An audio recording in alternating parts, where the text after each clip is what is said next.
So I think that with crypto becoming a lot more retail, it's more than just what do you hold in your wallet. Why are they cutting rates? It makes no sense other than they want to juice the financial markets even more. It's mathematical. A new form of wealth begins. What is your meme token and what is it about? You want alpha? We're sitting down IRL with the biggest and brightest minds in the industry to bring you what crypto's biggest names are talking about, deploying on, building on, and investing in, like only crypto banter can do. You're in for a wild ride here at Token 2049.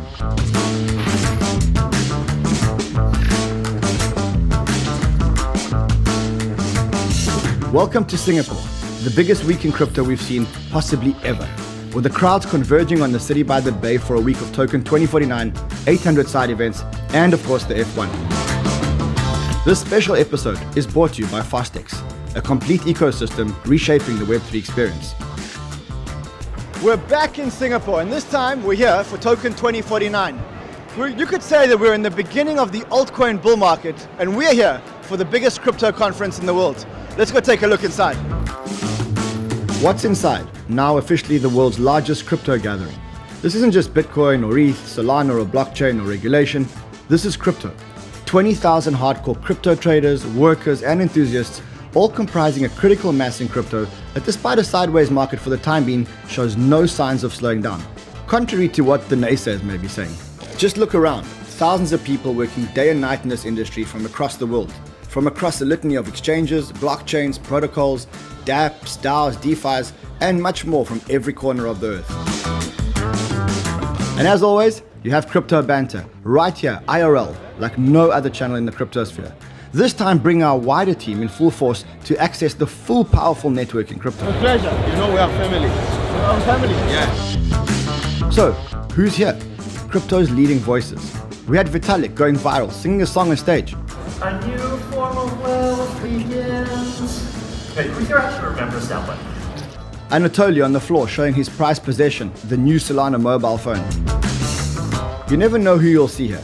Everyone from Charles Hoskinson and the team from Cardano to Brian Johnson, the longevity guru, who's making inroads into our tech-savvy crypto community, advocating for us to live, well, healthier lives. By the way, I just helped you guys not die. And drawing huge crowds, the F1 heavyweights. Max Verstappen and Lando Norris were live on stage. It was huge. The whole game is a B game, it's a team game.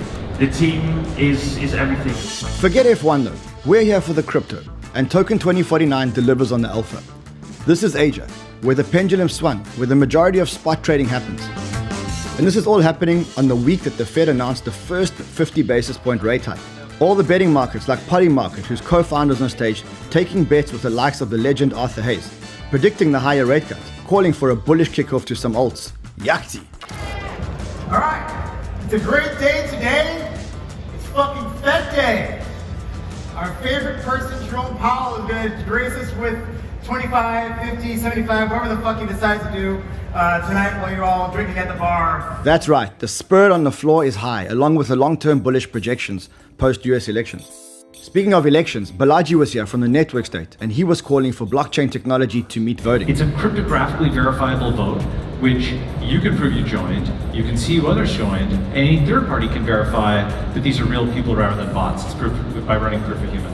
𝗏𝗏𝗏𝗏 was debating stablecoins. You know, I think stablecoins are obviously a huge success story for great stablecoin entrepreneurs. We've got Young from Athena, Sam from Frax, Jose from PayPal, 𝗏𝗏𝗏𝗏𝗏 from Agora. Me on a panel doing the same across emerging markets. As you may know, I'm from South Africa, which is emerging markets. We've got a Turk, we've got an Argentinian, and then we've got an American.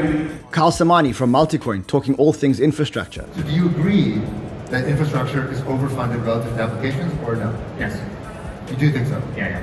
𝗏𝗏𝗏𝗏𝗏 from Polychain, unlocking some AI innovation. First is that bots can sort of create any market that they want. And always on the AI cutting edge, Ben from SingularityNet with the robots. Time is a limited resource. Yeah, we're running out of time, but we've got 39 more seconds. From the future to the now, we got insights into the biggest projects making the most headways as we speak.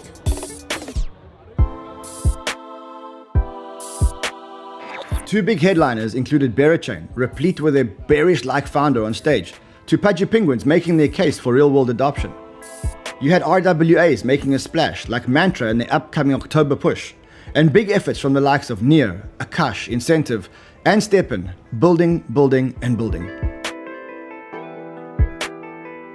Outside the halls, and to provide some real-world activity, you had everything from paddle courts playing, a rock climb reaching for new heights, robots making espresso, and even a cold plunge activation outside in the sizzling Singapore heat. What a feat to pull off. Off-site, 800 events tore through Singapore non-stop. There's not enough time in the show to show you them all, but as an example, 𝗬𝗎's Build-A-House, where projects are building on top of the blustering chain, showed off their wares. And 𝗔𝗫𝗄𝗃 made a big announcement, bringing USDC to 𝗬𝗎 today. We've launched, and this is as of just last week, we've seen over $16 trillion in on-chain transactions using USDC. USDC, 𝗔𝗫, 𝗠𝗏, very sweet. I have 2 questions for you. First of all, how do you make a decision as to which chain you support? I've got more questions, but I guess I've only got so much time. Next, it was off to Sentosa, the island paradise, where a yacht party was filled with KOLs. By night, it was out to killer events like 𝗘𝗫𝗄𝗃𝗍's big party at Marquee, with lines as far as you can see. The endless nights only fuel the fire on the floor back at Token 2049. And commanding attention, 𝗘𝗫𝗄𝗃𝗍, heralding all things Mother Token with her panel with Ansem and Joe McCann, her partner in the project, speaking about why the attention economy will only draw crypto's command. So I think that with crypto becoming a lot more retail, it's undeniable that we're going to see that type of thing happen in meme tokens too, where it's more than just what do you hold in your wallet. Oh yeah. It's beyond that. The meme token can become a bigger brand or a persona that somebody can identify with and say, yes, this is me and all these brands are me that are associated with it, and this is a wider, more cultural thing that's happening here that I see myself in and want to be a part of, and these people in this community also are this, so I want to come and be here with that. I have to say, I've always been skeptical of celebrities coming into crypto, but after hearing 𝗬𝗍 on stage, she's the real deal.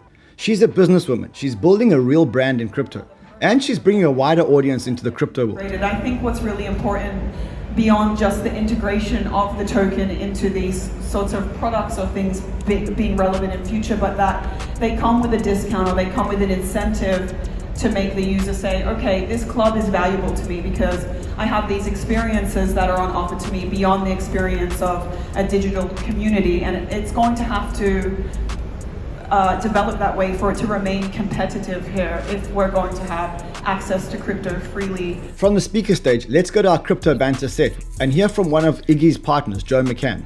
He's a radical finance whiz who knows how to tie things together. And as you can see from the hype around the stage, people listen. Our set was surrounded with people including Ansem and Miles, our former host from Banter. Joe, you must be super happy.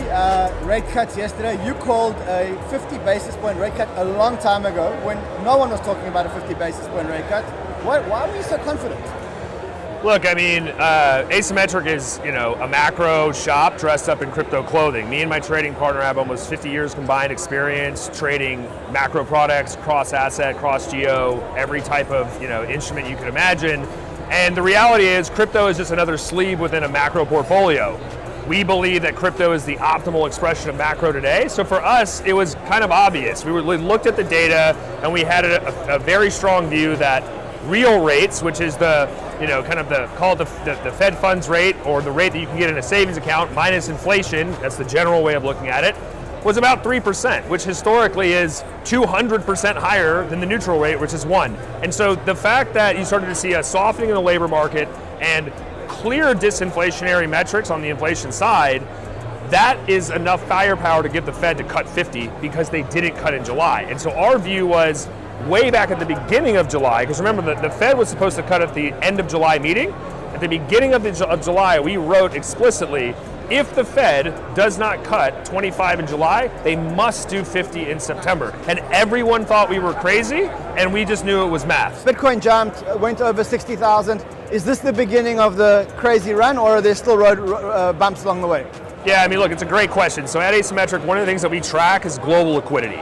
The Fed is a major component of this, but so is the People's Bank of China, collateral ratios on US Treasuries, the shadow monetary base, and other central banks in their balance sheets. And so historically, Q4 is the time of the year where you'll start to see, in a liquidity cycle that's about every 5 to 6 years, tick up. Moreover, right now we're at the end of September. In the United States, there's a thing called the Treasury General Account, the TGA. It's basically like the Treasury's checking account.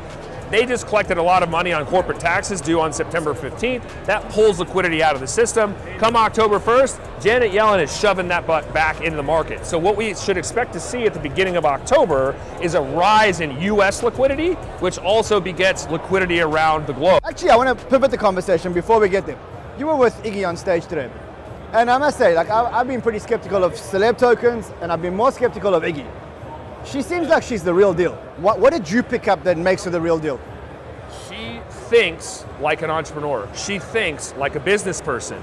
She understands the virality of brand recognition and how things work with culture. That is a very, very rare combination. When I had dinner with her back in June and we were chatting about things, the level of depth that she brings to the understanding of culture, and look, she even said it on stage, she's been in crypto for 4 months and she's had more fun than she's had like her entire music career, right? That's not lip service. She genuinely feels this way. And so her path of what she's doing, like, 𝗂𝗃𝗃 is a retired musician. She's not doing music anymore. She's a businesswoman, right? And so ask yourself this question. A celebrity that has 70 million followers on social media at a global scale, record set with Billboard, top charts, all of these music accolades, why would she be so focused on the mother community when she could make plenty of money doing the standard tequila brand or the perfume or whatever? Why is that the case? She's setting a standard and raising the bar for how celebrities can now build a community that has a brand in and of itself. So she's going to build the playbook for other celebrities to use. How do you monetize that playbook? So Ryan Reynolds, who's a very famous actor, launched a mobile virtual network operator, phone service. He also launched a gin, right? Rihanna launched Fenty, a cosmetics line, right? So are they copying each other's playbooks? No, they're doing what celebrities do, is they're using their platform to create new products or businesses that can engage with the folks that want to be associated with Rihanna. So that's the same concept with something like, say, a meme coin, a culture coin, a celeb coin, is how do we get people to understand that this isn't like you have to do exactly what 𝗂𝗃𝗃 did. What you have to understand is that if you are the meme coin, there's no brand there, and you need to build a brand around your community that can then extend into other aspects of the business empire that you're creating, which is exactly what 𝗂𝗃𝗃's doing. Well, I hope she succeeds, because I think she is the real deal. Joe, thank you so much, and well done, bro. You've been killing it. Thank you very much. Killing it indeed. Also killing it, as always, and drawing huge crowds is 𝗚𝗏𝗽𝗪. He talked all things rate cuts, and again, 𝗏𝗏𝗃𝗏.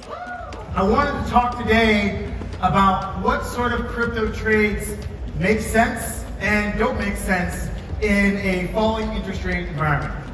Arthur, we finally had the rate cuts. We got 0.5, 50 basis point rate cuts. Were you expecting that? Yes and no. I don't think it matters. We got one half of the equation, that's the Fed. The BOJ meets tomorrow, and we'll see what they do. That's like a big interest rate cut in such a short period of time. How does that affect the thesis? Well, I think it aligns with they want to get Kamala Harris reelected. And they believe that if they lower the price of money, then the stock market does well, people are employed, they feel good on election day, and they vote the right way, which is Kamala Harris.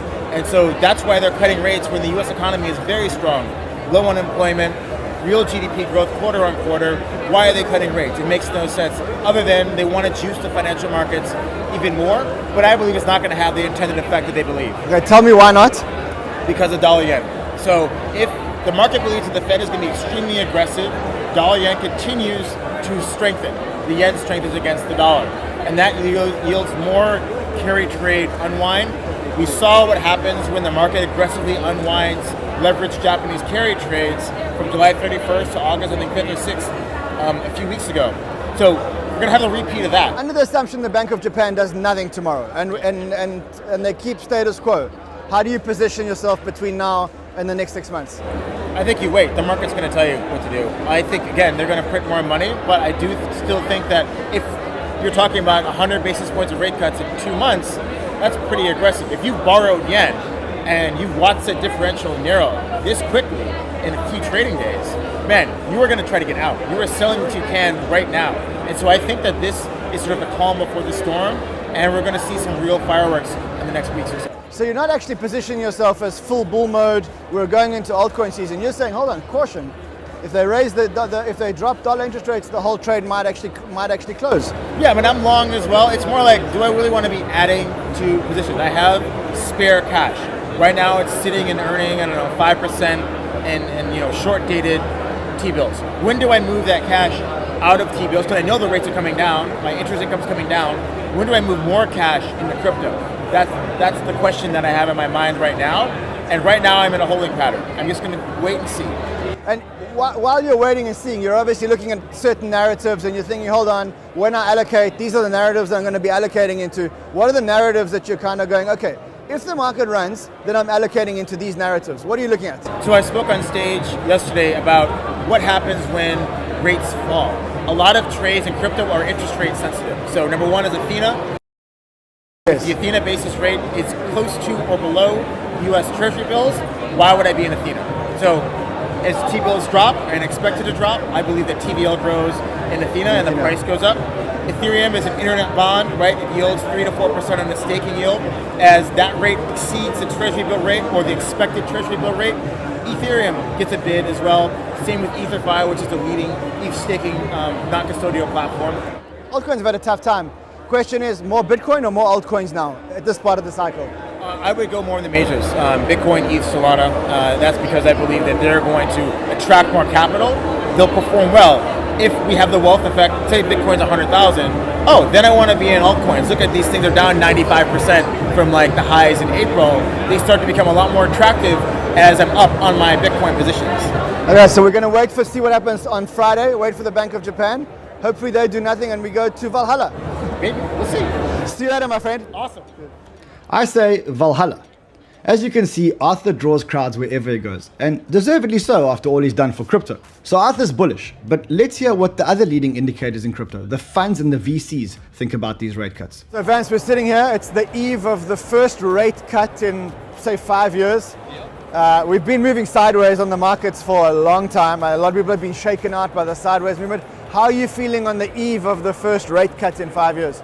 I feel pretty incredible, I'm not gonna lie. I mean, I would say from big tech to commodities to NVIDIA, everything has been in a range for 6 months. Like, everyone is universally unhappy with this range. And I think we're gonna break out of it, and I think we're 50 days away from the election as well. That'll be huge, and maybe Trump is in charge of the Federal Reserve, maybe that plays out, but any way you slice it, we're cutting rates 300 basis points at minimum. And so that will be a huge tailwind for basically every asset class. All right, so you were on the stage today and you were talking about investment thesis and where you guys are going. One of the things that came up is like, is it time to start investing in the apps and maybe time to take our foot off the accelerator, investing in the layer ones and the base layer infrastructure? How do you feel about that? I mean, we're in a landscape where you've got Sol, which has got arguably pump.fun, making everything work. You've got ETH, which is, bleeding slowly down and getting a lot of hate. Have we solved the L1 problem, or is there still like a big gap which is screaming we should still be investing in L1s? I mean, you've probably seen the Sol transaction volume and pump fund volume. It feels like that's slowing pretty considerably, and our philosophy is that all these chains will eventually move to this L2 roadmap. ETH is just the furthest along, and so no one will escape this maturing of the chain that needs to happen. But I think in terms of apps versus infrastructure, Bearchain has POL, it has all these enshrined apps. It has both apps and infrastructure encompassed in the valuation of the chain, and you can probably get to a few $100 million of revenue just from that alone. And there's so much money in crypto that focusing on the endogenous use cases of DeFi, we've yet to see anybody pull that off. And people are like, will Sol flip ETH? I mean, maybe it's like kind of interesting, but not really. But like, will Bearchain take a real shot at Sol? I think that will happen. So you brought up Bearchain. What's all the excitement about it? I think it's number one, aligning all the primitives and the L2s that are in the ecosystem. Number two, it's about having IP that can scale and people be associated with. The Bear is actually pretty convincing from just a content perspective. And then I think, frankly, people are yearning for an ecosystem that is aligned and that can stay aligned long term. And Helium launched an L2 on Solana. that is not part of what that is supposed to be. And if Pump Fund leaves, there's not much there. And so I think there is some cognitive dissonance towards people saying, VCs investing in private markets at $1 billion FTV is bad, but Solana at 80 billion is somehow justifiable. I think there's a lot more risk in the latter. But for us, we don't think the L1s of this cycle have launched yet. We think it's Monad, we think it's Bera, and I think those are going to be a pretty good dogfight in terms of who wins. When do you think the chain actually launches? Q4. Where are you seeing more opportunities today, honestly? Can't get into specific token names, but things that are fundamentally driven, that have real revenues and traction and earnings, or things that have real communities, that's the barbell for us. VC market more value today, or liquid market more value today with suppressed and depressed prices? You can't say one or the other. I mean, we do both. There are amazing opportunities in the liquid market. There's amazing opportunities in venture. I personally hope Bear Chain comes out pretty low so that there's meat on the bone for retail, and you can have a Solana style story with a chain that launches like that. So we're excited. Narratives that you're excited about. So Bear Chain, alignment of incentives. Alignment. So I agree with you, and that's my thesis for investing. Extraction is out. No more, you can see the pump fund roller coaster starting to slow. And I think the extraction narrative is similar to the ICO bubble, where eventually the money moves kind of up and then it gets too top heavy and it falls over. And I think you see that with just, pump fund, dump trucking, Sol, week after week after week, and unlocks coming. And every chain has to deal with unlocks. ETH is going through that, Bitcoin's going through that, Solana will go through that, but it's just all about the timing and where it is in the cycle, because if you think that next year is where it's going to be most bullish, you want to be in assets that are fundamentally driven, community-oriented, that are through their unlocks. Yeah, I think I agree with you. Vance, it's been amazing having you on Banter. Thank you, buddy. Yeah, thanks, buddy. To repeat, be in assets that are fundamentally driven, community-orientated, and through with their unlocks. Another fund that's fundamental to the ecosystem, Founders Fund. This is where Joey Krug's at, and he's investing in things that probably surprise you. So Joey, you come here every year. Every time we see you, you're giving us narratives. You seem to have this ability to see around the corners. What are the narratives that you're looking at now? Do you believe that we've solved the layer one problem, or is that problem not yet solved? I'm certainly still open to new layer ones. I think it's sort of largely solved though for the most part. Like you have, Solana, and then you have Ethereum and all the layer 2s built on top of Ethereum. And we haven't really ran into the throughput constraints yet. Hopefully some of the consumer stuff happening will actually start to make there be a problem. But to date, I'd say there's not really any scaling problem at this point for the most part. Why do you think ETH has become the most hated trade of the cycle, so to speak? Why have people lost so much interest in it? I think there's two reasons. One is there's a lot of question marks people have about how much value will layer 2s versus Ethereum capture, and then I think that that's not even priced into layer 2s, right? If that were the sole reason, you'd expect layer 2s to go up a lot, and they've actually underperformed ETH. I think the other reason is I actually think sort of the pricing dynamics for the hard fork that happened earlier this year that added blob space for layer 2s. I think the pricing is kind of economically wrong. I think Ethereum is basically, maybe not on purpose, but accidentally undercharging layer 2s. Because if you're a layer 2, your alternative is to build a layer 1, but that's really expensive. Solana spends $1 billion in incentives a month. And so each layer 1 could charge layer 2. What kind of things are exciting you? We just had a huge meme coin cycle. First of all, were you encouraged by the meme coin cycle? Neither here nor there on it. I own some dog with hat, because I thought it was funny. But I think it's fine. I'm one of those people who believes that you should be able to use blockchains for whatever you want, and if you want to trade memes, that's fine with me. But I think in terms of what we're looking at, though, it's mostly early stage. We still look at infrastructure, early stage infrastructure, and then also early stage application layer stuff.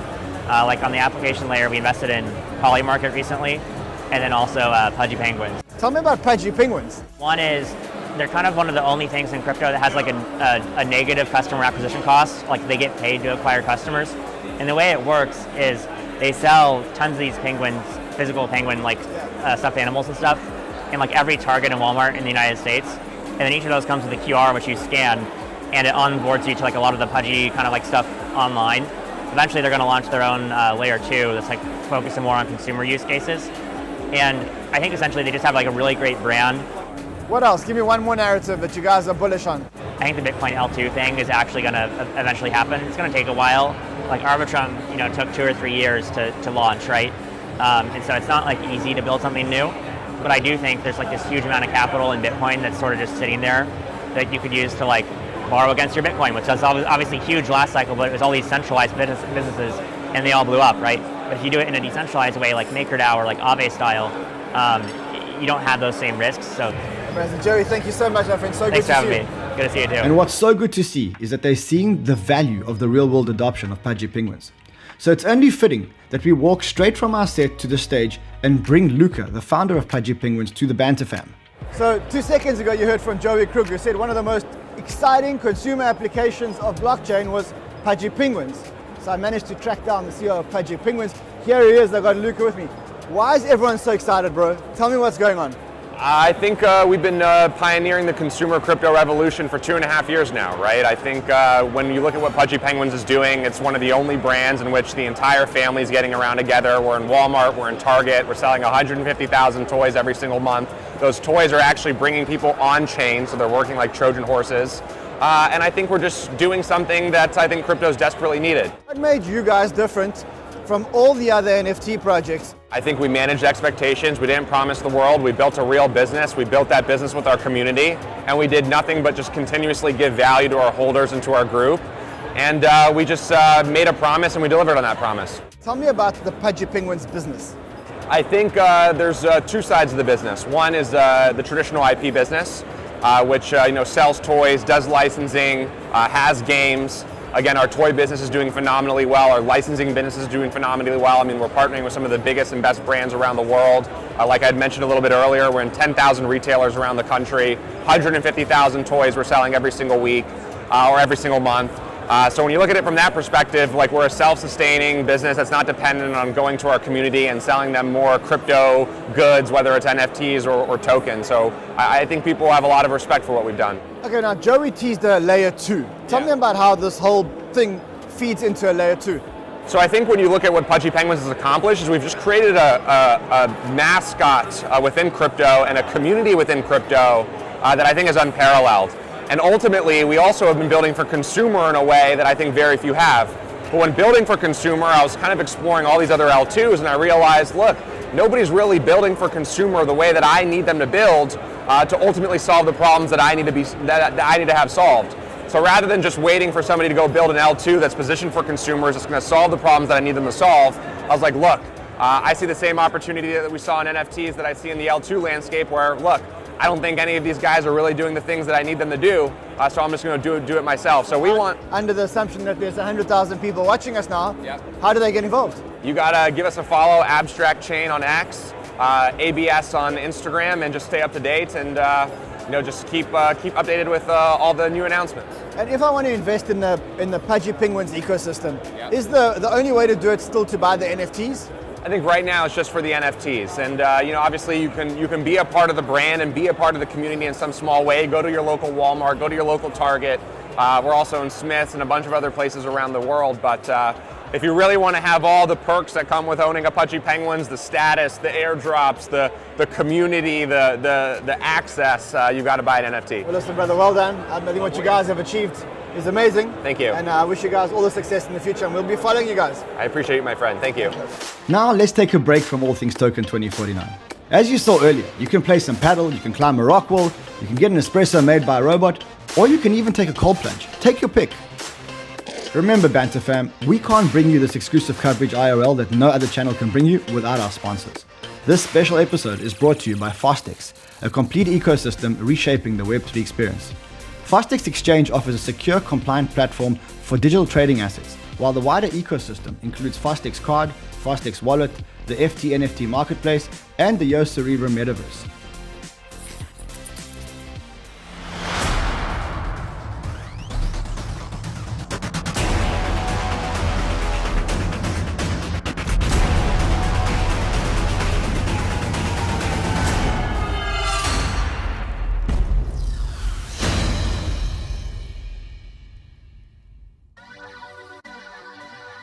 We're back to business here in Singapore, Token 2049, just ahead of F1 and just ahead of the curve.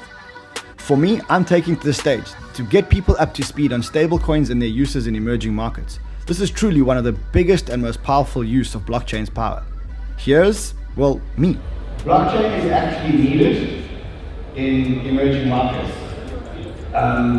If you think about what blockchain is effectively the ability to create digital value that you can send and trade immediately. So let's really spend some time understanding the problem from people to understand emerging markets, and then understand how and what emerging markets need in order for Bitcoin, blockchain, stablecoin, any kind of blockchain application to actually do it. I talked to an Argentinian, a Turk, and an American who's done business in China. And ironically, as I got off the stage, 𝗏𝗏𝗏𝗏 gave a similar talk on stablecoins. Let's see what he has to say about one of crypto's most potent packs of power. Globalized payments system. So as you just saw, I did a panel on the stage talking about emerging markets. And on that panel, we spoke about the fact that there's actually two real use cases in emerging markets. One is people buy Bitcoin to store their value. And two, people actually buy stable coins, not only to store value, but to actually transfer money across borders where it's very important. Just as I got off the stage, 𝗏𝗏𝗏𝗏 got on the stage with a very similar thesis. So Nick, you agree that stable coins as an application shouldn't be overlooked as just a small feat. It's one of the biggest things we've ever done. Oh, certainly. I think it's the killer app of crypto. I mean, if you look at the numbers, if you add up all of the value settled on blockchains today, stablecoins are 50% of that. Bitcoin and Ethers, and all the other L1s together make up the other 50%. So as far as I can tell, stablecoins are the number one feature of blockchains, the number one thing that people do with blockchains. So in emerging markets, people use USD stablecoins actually to protect their value. So I know we use Bitcoin to protect our value, but in emerging markets, they just want to be pegged to the US dollar, and that's a massive, massive use case. You spoke about dollarization. Tell me a little bit about what you're seeing out there. Yeah, and I don't want to discount the fact that people are using Bitcoin anywhere on earth to save their wealth, but I think it's been an overlooked thing that this crypto dollarization is happening. So dollarization refers to the phenomenon where individuals in a high inflation country spontaneously redenominate their savings into another currency like the dollar. And we just did a study, we published it last week. We did a study of Nigeria, India, Turkey, Brazil, and Indonesia. These are 5 big middle-income nations with high crypto adoption. And we went and asked 2,500 people, what do you do with stablecoins? The number one thing was access to the crypto economy, fine. The number two thing was saving their wealth in dollars, right? And so they do plenty of other stuff too. They do cross-border transfers. They do remittances with stablecoins. They do payroll in stablecoins. But it's very striking to see, of the non-crypto use cases, the main thing they do is save and store their wealth in dollars in a format that's self-custodial, on their own smartphone, that can't be interfered with by the government, and is completely portable. And of those 5 nations I mentioned, Nigeria was the number one. So you love stablecoins, you love Bitcoins, you were accused of being a Bitcoin maxi for a long period of time, until eventually you kind of said, I'm not a Bitcoin maxi anymore. What else are you looking at? Like, what else excites you in this game? Yeah, now I get accused of being too moderate on Bitcoin, so you can't please everyone. We spent a lot of time on the new Bitcoin Renaissance, call it, Bitcoin Season 2, all these Bitcoin L2s that are being built to make Bitcoin more expressive, more programmable, more linked to other blockchains. That was a problem for a long time. Bitcoin was an island off by itself. It wasn't really connected to the crypto industry at large. It wasn't connected to these other successful blockchains. So there's protocols that I like Bob, which is bring the EVM to Bitcoin. We're investors, of course.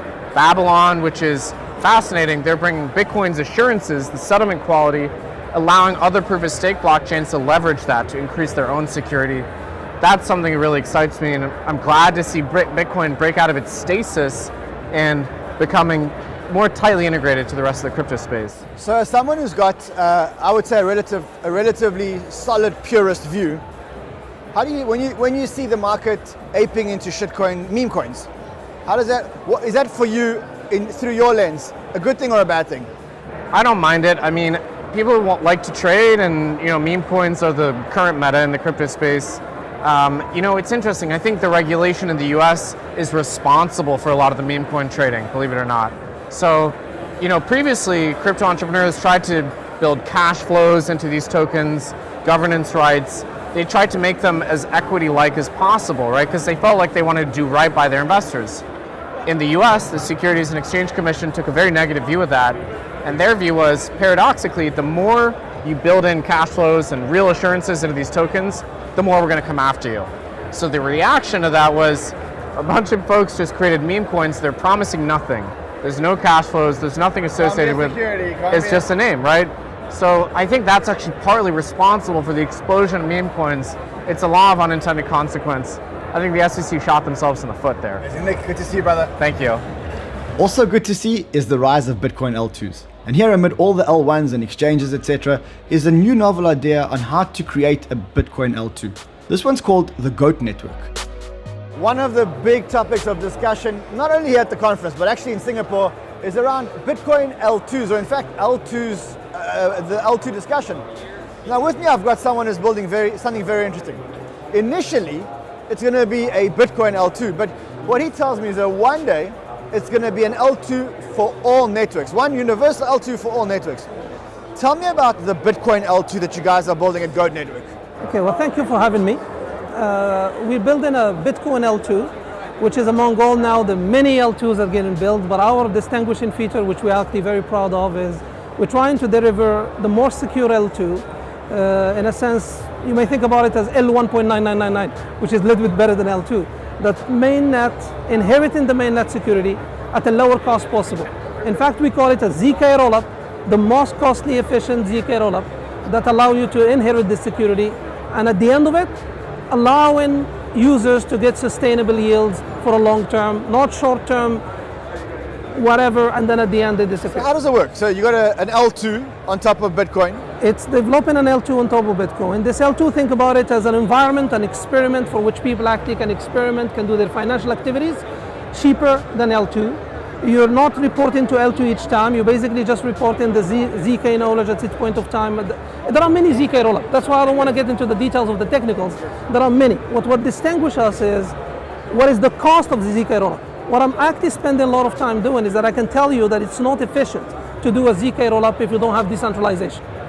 Our proposition is that decentralization makes ZK rollup feasible, cost efficient, and because it's cost efficient, whatever revenue minus cost equal yield, revenue minus cost equal profit, sustainable profit, competition across the sequencers will get you a sustainable yield. So on this layer 2, what am I using? It's called the GOAT network, right? It's a GOAT network. And what am I using as gas? Am I using the GOAT token? What am I using as gas? You're using Bitcoin as a gas.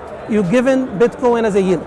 It means one of the things we believe in, and that's happened in many times, and anytime you receive we have a GOAT, we have a GOAT token too, but it's very important that users are receiving also 𝗏𝗔𝐶 because they are actually paying BTC. So you stake your BTC to secure the network, so to speak. You stake your BTC to stake the network. You help it, well, not in one sequencer. That's important. That's actually the foundation of what we do. The foundation of what we do is that you don't have a centralized agent that you stake with. You have decentralized agent, and you can be one of the sequencers. If you're interested, you become one of the sequencers, and we'll say you are very good at marketing. I'm going to actually come to you, but you have to put something at stake. Or maybe another company comes up and says, Bitcoin, it's stake decentralized, so there's no honeypot for centralization. And whatever they make, those sequencers are going to try to do operations. Whatever they make, they share it with you. And I'm earning my yield in You're Bitcoin. earning yield in Bitcoin, and portion is it in GOAT token. Okay, but then the question is, then what's the GOAT token for? Well, the GOAT token has multiple aspects. First, it's a governance, because the consensus in the network is actually using GOAT token, not using BTC, because you need something in limited supply that you can create consensus in Bitcoin. One. Number two, it boosts your reward, because whatever you got, it's a governance, it's a boosting. Boosting and governance. And boosting comes in two forms, which is actually very key here. Because the more GOAT you have, remember we have multiple tokens, multiple sequencers, the likelihood for you to be chosen banter is not only how smart and handsome you are, it's also how basically GOAT you have. All right, when does this GOAT network launch? Testnet is launching on this week, mainnet Q4, TG, January. January it is, be on the lookout. From Bitcoin L2s, let's go to RWAs. Bringing all things RWA or real world assets on chain is mantra. The only question is when. So fresh off the DWF stage, a big talk about real world assets, and it's going to be a big narrative. We know that Larry Fink's been pushing it hard, but when are real world assets actually going to happen? And that's what I'm going to ask you, John. When are real world assets actually going to happen? I think they're happening now, to be honest. There's a long way to go in the space. You know, I was talking on the stage that I see this as like a multi-phased approach. Right now it's about bringing high quality products and assets on chain, which is really where we're focused. Then we're working on how do we actually make these things liquid, how do we have secondary markets, and then finally, how do we actually make them composable and usable in DeFi and different financial... Who says that just because I own the token, I actually own the rights to the property? Well, that's the thing. So right now, a lot of people use kind of existing legal wrappers, setting up an SPV that owns shares in something and then tokenizing that. I consider that kind of faux tokenization, to be honest. Right? What we're actually trying to do is legitimate tokenizing of the asset. In the instance of real estate, that would be tokenizing the actual title deed, right? So not... You've got to get regulators to agree. Of course. That's why it's so hard. That's why it's so hard. Because you have to have different stakeholders such as regulators, the government, you know, all these major players actually taking part in this conversation. And that's why it's not happening, to be honest. Which jurisdictions are you doing it in? We're heavily between Middle East and Asia, and you know, our focal point right now is the UAE. So we have a big team in Dubai, a lot of investors and supporters from Abu Dhabi and Dubai, and the UAE we think is also obviously one of the hottest real estate markets, but it's also one of the most progressive crypto regulators and kind of crypto regimes in the space. So UAE is a big focus for us. Now you got the assets onto chain. You got to be able to trade the assets. I guess that you're starting an exchange of sort, which is a normal exchange that trades tokens, but maybe slightly more regulated. Yes, so absolutely need regulatory approval for you know, secondary market trading of anything really. We're in the process of getting licensed by VARA, which is the regulator in Dubai. We're also exploring with ADGM in Abu Dhabi and other places, you know, Bermuda and a few other jurisdictions. That being said, it is quite necessary to have this regulatory oversight because many of these products are, you know, not pure utility tokens, right? So this is a new thing and it's a new space where we haven't really had the secondary market liquidity, so you do need the buy-in of regulators and say, okay, asset class by asset class, case by case, this is how we're going to do it. So Mantra's building a whole tech stack to be able to solve this. Yes. Walk me through the actual tech stack that's required to get these digital assets trading. Sure. So, you know, we're building both the protocol, so the layer one, as well as the application, which is the exchange. And we want that to be like the liquidity hub for real world assets. When mainnet, sir? Next month. Next month? Yeah, next month, October. October. Is that like a commitment? That is a commitment. I've been saying publicly after the summer, which we are after the summer, and before the US election, which is November 5th, so October it is. And that mainnet is going to be what? It's going to be a layer one blockchain. Layer one blockchain. Proof of stake. Proof of stake. Permissioned or permissionless? Permissionless blockchain. I think that's incredibly important. We're building a permissionless blockchain that has a permission layer to it. So on the permissionless side, anyone can read and write to the blockchain, but on the permission side, you need access. And this is really where the real world assets will be issued from, and it's kind of our goal and objective to be the ledger of record for real world assets. That doesn't mean that they couldn't go and exist and trade someplace else. We hope that they do, but they have to. We want them to originate with us. And you know, part of October is not just the mainnet. Honestly, that's just the foundation. We have much more exciting stuff, which I'm sure we'll be sharing more with you soon. Well, tell us, give us like one thing. Okay, big RWA deals, major partnerships, both at a governmental level as well as a kind of like Web 2 giant level. Some pretty exciting stuff. Big things happening. Yeah, big things happening. Look, guys, we've been telling you about Mantra for a long time, and now you've heard it from the man himself. Between October and the elections is the mainnet. We're going to hold you to that, sir. 100%. Thank you for coming, Banter, brother. I appreciate it. Thank you so much. As you walk around the conference, you'll see plenty of big chains. Some shipping, some building, and some even pivoting. We ran into a chain with a testnet that's just launched, 𝗏𝗏𝗏𝗏. Before token 2049, I told you certain tokens were going to run, and I told you one of them was going to be 𝗏𝗏𝗏𝗏, and it did run. Shachaf, what happened? Why did 𝗏𝗏𝗏𝗏 run ahead of this token 2049? I guess it's all about delivering, right? We've delivered a testnet as we said we would, with a bunch of new partners and an amazing technology behind it. Well, the tech you guys said is it's a privacy technology on 𝗏𝗏𝗏𝗏, which makes it an ETH layer 2. Yes. And the testnet is now being delivered. Are people actually building on the testnet? Yes, we have a bunch of amazing projects that are building on the testnet. Some are very familiar, like 𝗏𝗘𝗏𝗏𝗏 Wallet, right? And nChain AI and Civic and 15 others. And some are new, and I'm very excited about this. We have Uncaged Studios. We have NFA, which is an amazing project that people will talk about, and Privex that are building the first intent-based privacy DEX. Wow. And when is so testnet is out now. When is the mainnet going to launch? What's the timeline from now? It's now about stability and performance upgrades. So we promised people that we're going to be the fastest and lightest chain out there doing privacy. Because right now people need to decide, are they doing privacy or are they doing performance?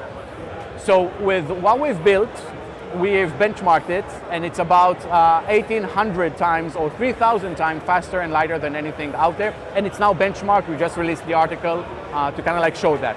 Mainnet is coming by the year's end. Okay, so that's 𝗘𝗫 out the way. I want to talk about Uncaged. Yes. I know there's an announcement coming out because I have people here that told me that there's an announcement coming out. Yeah. I want to know what the announcement's about. Yeah, so some people, most people know me as the CEO of 𝗘𝗫, but I'm also involved in Uncaged, the studio that is building Uncaged Soccer. Some people remember it as Monkey League, Monkey Ball, etc. So I think we both agree that Uncaged and MBS are probably one of the most underrated projects and teams out there, because this is an amazing team building an amazing game. Yeah, I know them because I've met them and I've been there and I've seen the guys. Best gaming team out there, most undervalued gaming coin in the ecosystem. Absolutely, and you know the game is shifted to kind of like be FIFA meets Brawl Stars. It used to be FIFA meets chess, now it's FIFA meets Brawl Stars in the sense of the arcade feeling of it. So with that, the team signed a major partnership with a global fashion. That's what I want to know. Who's the brand? It's Puma. Puma. Puma. Okay, so you signed a deal with Puma. What is the deal? What is this deal about? So this is it's a vast deal. It's a 2-year contract that involves co-marketing. So Puma has quite an audience, so we'll co-market that. We are bringing in, their style and bring it into the game, with new characters and everything around it. So really entwined. It's an amazing thing. It's an amazing co-marketing opportunity. I think this is when people will appreciate how underrated Uncaged and MBS were. It is the most underrated gaming token out there. Guys, you heard it here first. You weren't supposed to hear the announcement, but you did hear the announcement. Okay, now let's get back to looking at the conference again. To take an in-depth look at the conference floor and to talk about crypto with the most important figures here, the attendees, let's bring in our special correspondent, 𝗓𝗐. She's out on the floor and she's gauging exactly what's going on. Thank you, Ran. I'm 𝗓𝗐, special correspondent and marketer with 𝗓𝗐. Let's see what people at the conference are talking about in the market right now. Here we are in the main foyer in the Aptos Lounge. We have a lot of big names and influencers talking about the market. Hi, I'm 𝗓𝗐 with Crypto Banter. Quick question for you today. What do you think about the market? I think the market is getting to a place where it's consolidating and it's creating a wedge where we are about to be at the perfect place for it to finally break through in one direction or the other, and I happen to have a bullish tendency to think that it's on its way up. Token 2049 has the biggest and the best sponsors. The current market is being too much regulated by different governments, and so that's why for all the traders it's very difficult to predict, because you have to not be make trades based on your previous knowledge. We have a bunch of big names out on the floor. Let's see who we have. What do you currently think about market conditions? I think that we're healing and we're getting better. You know what? I'm drinking the Kool-Aid. I'm bullish on this industry. I think we're just about to see a major switch for the market conditions. In my opinion, 2025 has always been the year in the traditional Bitcoin 4-year cycle. And I think Bitcoin to 100K in the next 6 months, to me, that's obvious. Going up to the election, things are going to pop off. So I'm definitely watching that. And we'll see what happens with the election. I'm anxiously watching that as well. Everything is blown up, kind of, but yeah, how can you be not bullish when you see this here? It's crazy. I mean, they're a bit more bullish this morning, which is quite nice, but, it's slow and steady. Crypto Banter, I know you. Do you know me? Despite the sort of fluctuations from a price perspective and so forth, you're still seeing new capital and new entrepreneurs and new builders coming in. We're on the way up. Jerome Powell, he started the money printer, big election incoming, up only, let's go. Quick question for you is, what do you think about the market? Does that say everything? And I think that there's a lot of uncertainty just because of what's going on in the U.S. elections. That's going to keep on having people guess. I think that the media's playing it up. mean, they're playing up that it's an even race. I don't think it's an even race. I think that I think the Trump team's got an upper hand. They're going to bring us forward in the U.S. One thing you can't miss is the 𝗏𝗏𝗄𝗏 and anime girls. What do you think about the market? Good take. Justin San is giving away a lot of Tron here at the conference. Here we have Mir, constantly upgrading blockchain infrastructure with AI. In the middle, we have 𝗬𝘗𝘅, and next up is Gemini. It's a bit sideways at the moment, not great, but I think there's still a lot of room for us to go. So hopefully by year end we see some explosive action. Yeah, market is pretty much not good, but I think market is gonna be higher like end of this year or just like early next year. In the middle, we have Bloomberg making their presence at Token 2049. Let's say hello. I'm optimistic, and I think the good time is ahead of us. We have a lot of different talks going on. Here, straight ahead, we have the DWF stage. Are you currently trading anything right now? Actually, I'm going to go buy a bit more Mother token. I just heard 𝗖𝗍𝗄𝗏𝗧𝗔𝗟's talk, and I thought it was really spot on. I'm a firm believer in like meme tokens and culture tokens. I have a platform called 𝗏𝗏𝗚𝗏 that's like TikTok front end with a DEX underneath. What are you currently trading right now? Just Bitcoin, Ethereum right now. I'm staying dry. And Aaron, what are you currently trading right now? I'm currently trading whatever Rand Nooner tells me is a good trade. I'm usually making those trades. Thank you. Guys, just kidding. A lot of Bitcoin right now, a little bit of ETH, but playing around some meme coins. The altcoin market actually took quite a bit of a dip recently, so it's been a great time to accumulate some more positions of different things. I'm focused on mainly like ecosystem builds, not just single products. So like your 𝗠𝗏, your 𝗓𝗍𝑖, your IoTech, some other ones like that. And I mean, plug for 𝗑𝗏 too, that's another one I'm accumulating, we're building. That's a wrap from the floor at Token 2049. Back to you, Ran. Thanks, Addy, and thanks for the whirlwind tour here. We can't leave just yet though. We got to hear from the sponsors episode, Fastex. So we wanted to get away from the set and go and talk to projects on the floor. And here we are. We're going to talk to the first project, which is actually the guys that sponsored our show today. Armin, how are you, my friend? Good, how are you? Good. Listen, Armin, a lot of people don't know who Fastex is, and they don't even know the blockchain that it works on. So walk me through what Fastex is and who the blockchain is. So we are L1, L2 blockchain, we are centralized exchange, we are NFT marketplace, we are DeFi wallet, we are payment system, we are cards. So we are full Web3 ecosystem. What's the blockchain called? It's called Bahamut. We are EVM L1 blockchain with amazing consensus mechanism which calling POSA, proof of stake and activity. And the proof of stake and activity, from what I understand, proof of stake everybody knows. What is proof of activity? If you are smart contract holder and your users using your smart contracts generating gas fee, the blockchain as a reward giving you back half of that gas fee. So we can call it something like cashback from the blockchain. If you build good dApps, then and you're a smart contract holder, you get some of the cash back. All right, tell me about Fastex itself. Slogan is join and learn. So we are going to onboard people from Web 2 to the Web 3 and trying to that bridge and that road smoothly. So we have amazing customer support service with all languages in a world which you can imagine. When you say it's regulated, where is it regulated? Right now we are working with Lithuanian license and covering Europe. After the 1st of January we will work under MiCA license, and also we get the pre-approval from VARA.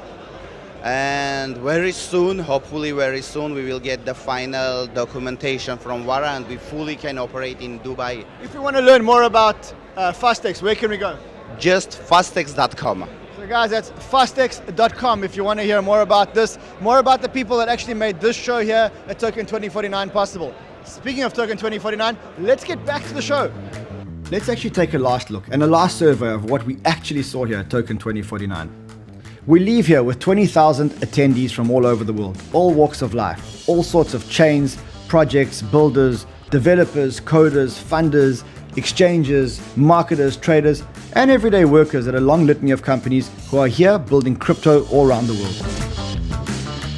Now I'm off to the F1. I'm going to be in the pits, in the garage, seeing the roar of the engines, the fanfare, the race up close and personal, like of course only banter can.